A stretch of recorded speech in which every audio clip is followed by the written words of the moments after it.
Assalamualaikum, mau bertanya. Saya bekerja di tempat yang insya Allah halal dan penghasilan yang cukup.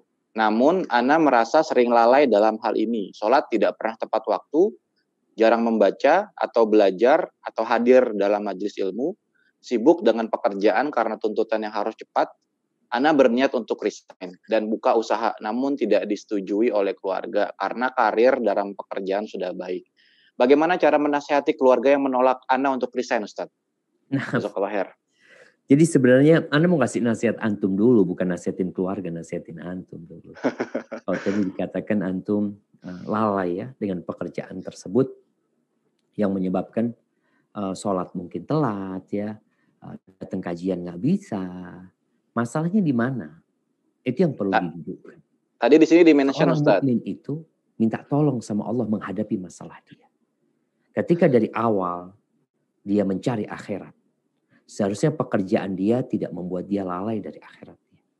Tatkala Allah menyebutkan tentang rijalun, orang-orang yang biasa di masjid mengingat Allah. Apa kata Allah? Rijalun la tulhihim tijaratun wala bay'un an dzikrillah.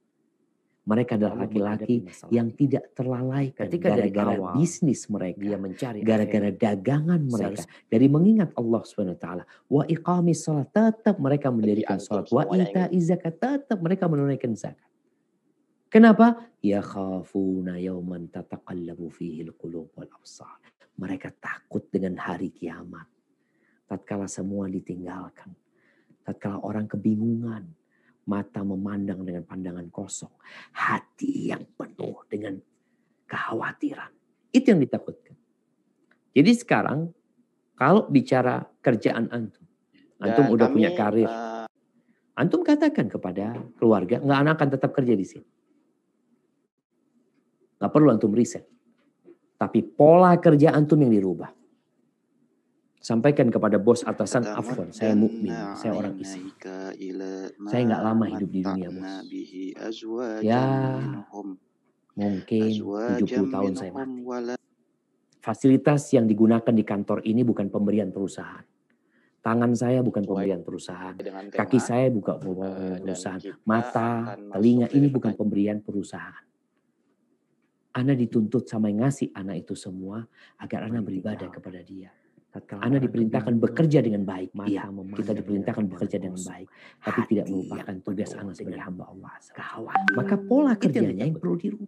Sampai jadi sekarang, kalau bicara, kalau nggak terima atasan, antum dipecat. Antum udah punya karir. Nggak apa-apa sudah. Antum katakan. Perlu ngasih nasihat keluarga. Katakan Anda dipecat. Akan tetap kerja di sini. Selesai dari PHK sama keluarga.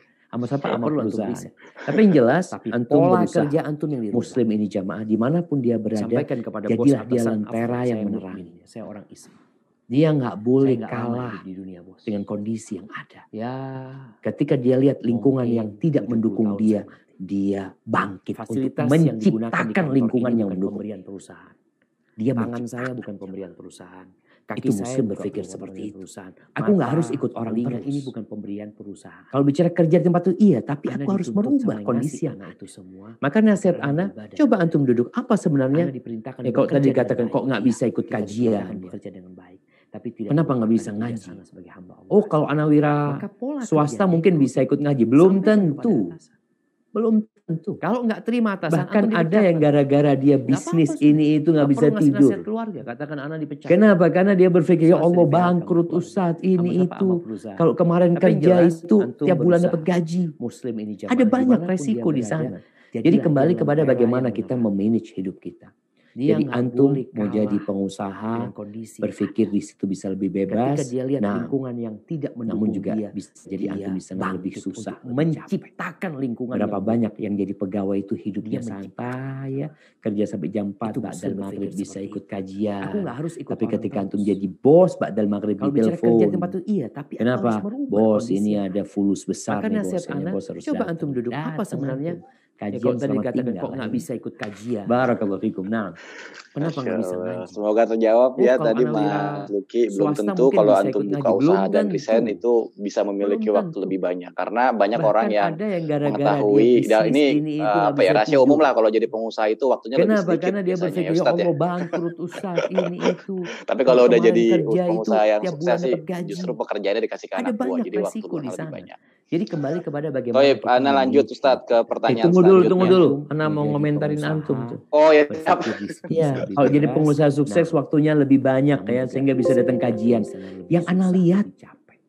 pengusaha-pengusaha Berapa banyak yang sukses jadi tuh pegawai jarang itu datang hidupnya kajian. santai, Masa sih Ustadz? kerja sampai jam 4 Pengusaha-pengusaha masih sukses ya, bisa Ana lihat di ikut masjid itu kajian. ya orang-orang Tapi biasa-biasa ketika antum aja jadi yang bos, datang datang gitu ya. telepon. Karena kembali yang Kenapa? sukses ini Bos, masih ini ada ingin fulus lebih besar sukses nih bos, kayaknya bos lagi. harus datang. Oke, Dia lagi baik. mikir usaha ini Kajian lagi, selamat usaha tinggal. ini lagi. Bang, Dia nggak pernah benar. sukses jamaah. Masya Allah. Jadi satu lembah emas mau lembah Udah kedua dapat Ustadz ya. dua dia gitu. Makanya kok tadi dibicarakan udah anak buah yang ngurus anakan duduk pengajian. Kayaknya Ana jarang lihat yang kayak gitu. Jarang ya. Oh, Jarang. Masya Allah. Kembali kepada tema kita tadi, yang kaya itu kaya hatinya sebenarnya. Masya Allah.